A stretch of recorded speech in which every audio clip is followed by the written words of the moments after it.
세옹지마는 변방에 사는 노인의 말이란 뜻으로 인생에 있어서 기륭화복은 항상 바뀌기 때문에 그 결과를 미리 헤아릴 수가 없다는 의미로 사용된다.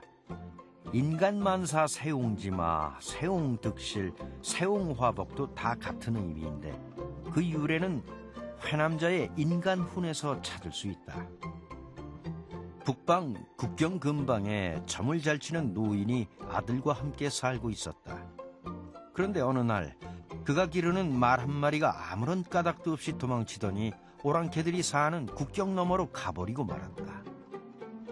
마을 사람들이 노인을 위로하고 동정하자 그렇게 슬퍼할 일도 아니니 걱정할 것도 없소이다.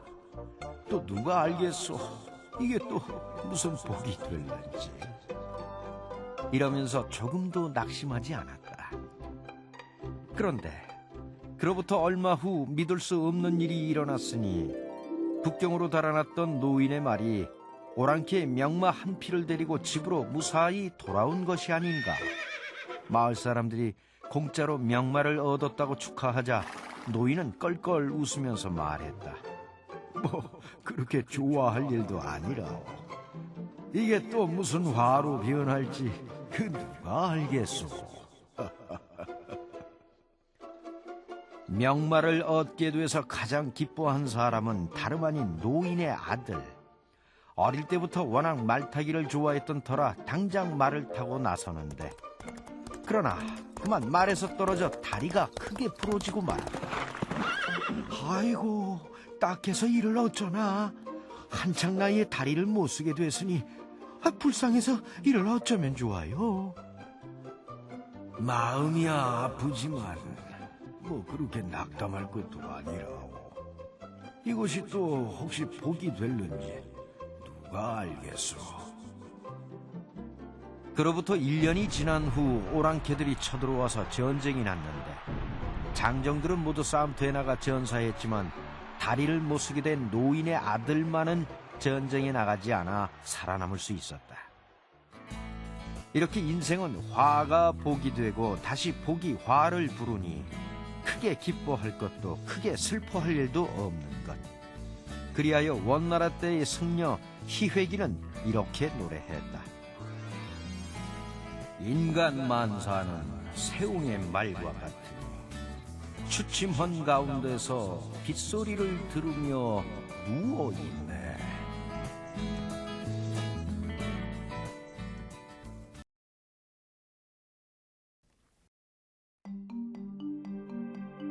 옛날 춘추시대 때 진나라의 도공에게는 사마위강이라는 유능한 신하가 있었다.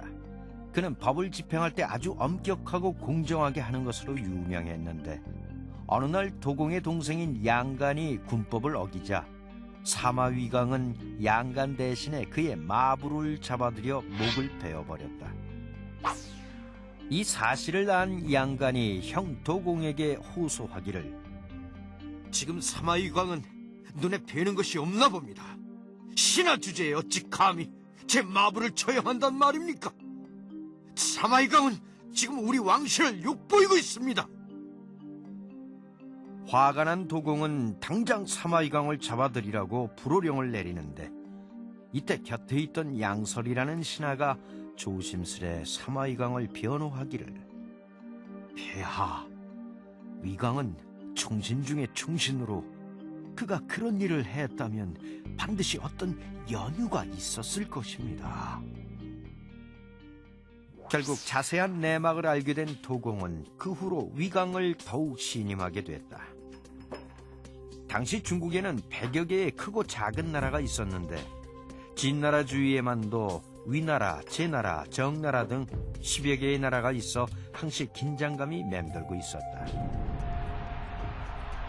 그러던 중 정나라가 송나라를 침략하자 송은 진나라의 구원을 요청하게 되는데 이에 도공은 노나라와 제나라 등 12개국과 연합을 맺어 정나라의 항복을 요구하니 마침내 정나라는 더 이상 전쟁을 일으키지 않겠다는 불가침 조약을 맺기에 이른다. 한편 초나라는 정나라가 12개 연합국과 조약을 맺자 여기에 불만을 품고 정나라를 공격하는데 초나라의 강력함에 겁을 먹은 정나라는 그만 초나라와도 화의를 맺고 만다.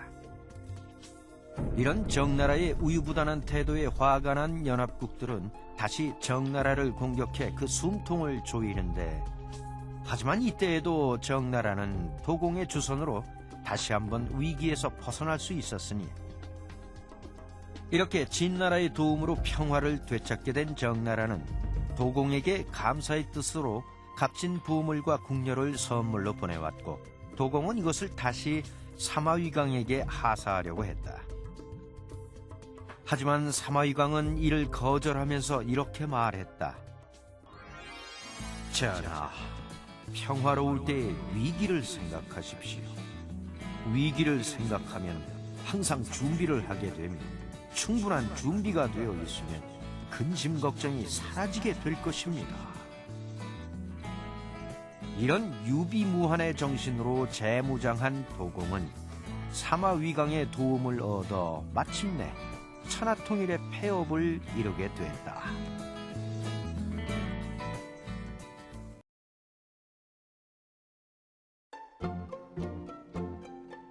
진흙탕에서 싸우는 개라는 뜻을 가진 이전투구는 자기 이익을 위해 볼성사납게 싸우는 것을 비유하는 호사성어인데, 조선시대 때 정도전이 팔도 사람들에 대한 특징을 네 글자로 평가한 사자평에서 유래됐다고 한다. 정도전은 전략가로 조선 창업 공신이지만 정몽주와는 달리 아주 부정적인 평을 받고 있는 급진파 인물로 유배를 당하는 등 파란만장한 생을 보낸 인물인데, 태조 이성계는 즉위 후 정도전에게 팔도 사람들의 성격을 한 구절로 평하라는 지시를 내린 적이 있었다.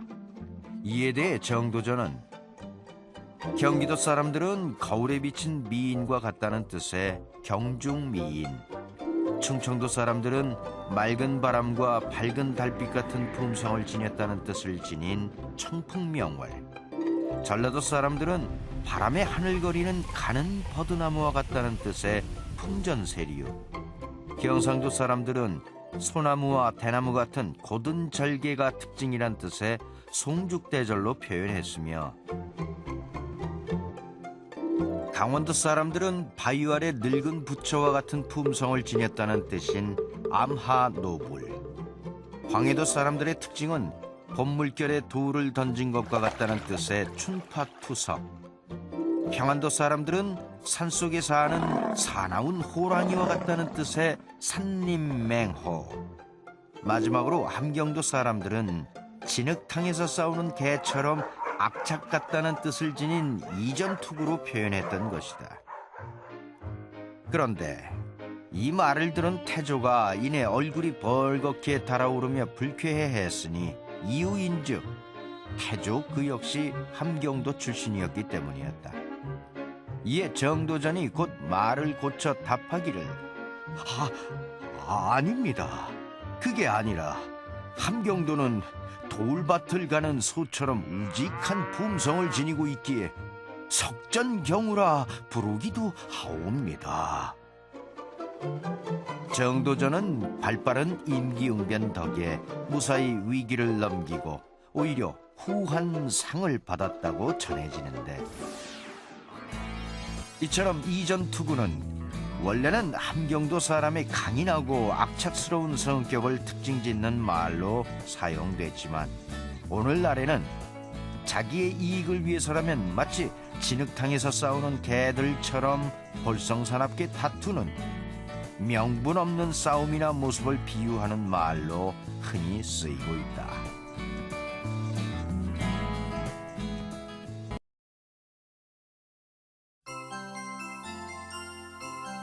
나작굴서는 그물로 참새를 잡고 땅을 파서 쥐를 잡는다는 뜻으로 최악의 상황에 이르러 더 이상 어찌할 방법이 없는 절박한 상태를 비유해 나타낸 말인데, 당서의 장순전에 다음과 같은 이야기가 전해진다. 당나라에 장순이라는 장수가 있었다. 그는 충직한 신하였을 뿐만 아니라 재주도 많고 무인답게 담력 또한 크고 대의가 분명한 인물이었는데, 당시 임금이었던 현종은 양귀비에 빠져 말년에는 정사를 제대로 돌보지 않았고 때문에 나라는 큰 혼란에 빠지고 말았다. 나라가 어지러워지자 변방에 있던 알록사는 군사를 일으켜 강토를 차지하려는 야심을 드러냈고 이에 장수는 군대를 동원해 알록산의 난을 토벌하기 위해 전장터로 나서게 됐다. 당시 장수는 수양이란 곳을 수비하고 있었는데 하지만 성을 지키고 있는 군사는 겨우 3천여 명에 불과해 10만 명이 넘는 반란군을 대적하기에는 역부족이었다. 자신만만한 반란군들은 갖은 방법으로 성을 공격하는가 하면 온갖 회의로 항복을 요구했지만 장수는 지친 군사들을 다독이며 끝까지 항복하지 않았다. 그러나 수양성은 결국 안록산의 수십만 대군에 의해 포위되고 말았고 그렇게 며칠이 지나자 성 안에 비축해놓은 군량비는 바닥을 드러내기 시작했다. 여기에 설상가상으로 평소 장순의 명성을 시기하던 이들의 방해 공작으로 수양성의 군량미의 공급까지 완전히 끊기고 말았으니 장순과 병사들은 점점 더 굶주림과 기나긴 전쟁의 긴장 속에 지쳐갈 수밖에 없었다. 이를 보다 못한 장수는 병사들에게 명령해서 그물을 쳐서 참새를 잡고 땅을 파서 쥐를 잡으며 갑옷과 활에 붙어있는 소가죽을 삶아서 허기를 달래고 먹을 것을 확보하게 하는데 하지만 상황은 점점 더 악화돼 더 이상 성을 지키는 것은 불가능하게 됐다. 마침내 장순의 군대는 결국 성으로 돌진해 들어오는 반란군을 이겨내지 못하고 결국 무너지고 말았으며 장순 역시 죽임을 당하고 말았는데 이렇게 나작굴설한 그물을 쳐서 참새를 잡고 땅을 파서 쥐를 잡는다는 뜻으로 궁지에 몰려 더 이상 어찌할 방법이 없는 절박한 상태를 가리키는 고사성어다.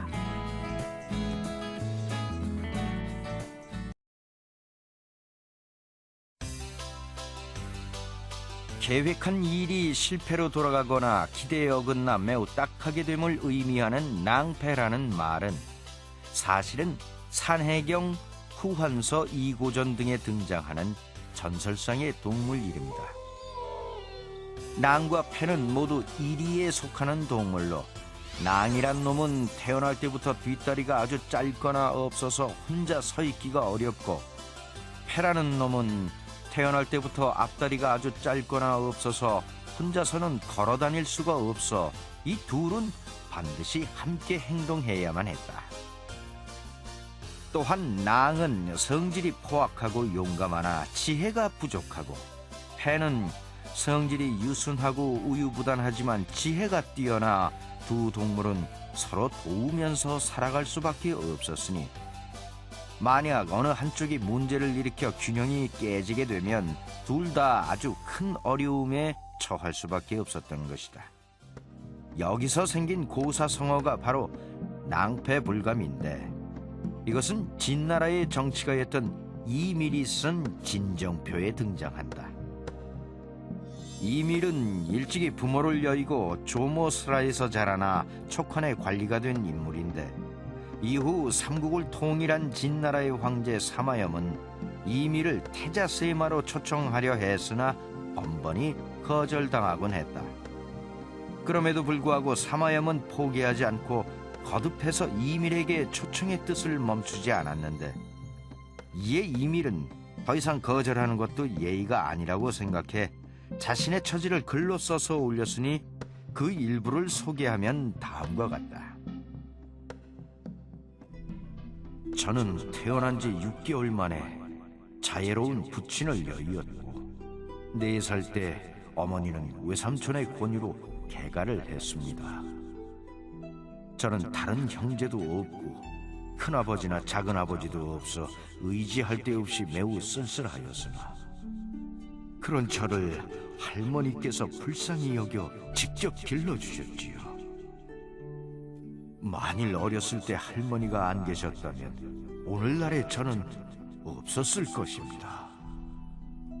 그런 할머니께서 이제 연로하시니 제가 없으면 누가 여생을 돌봐드리겠습니까? 그러나 제가 관직을 받지 않으면 이 또한 폐하의 뜻을 어기는 것이 되니 오늘 신의 처지가 참으로 낭패스럽습니다. 이 글을 본 사마염은 이밀의 간곡한 청을 받아들여 더 이상 그에게 관직을 맡아달라는 요청을 하지 않았다고 하는데, 낭패불감은 여기에서 생긴 말로 아주 곤란한 처지에 놓여 이러지도 저러지도 못하는 상태를 뜻하게 됐다.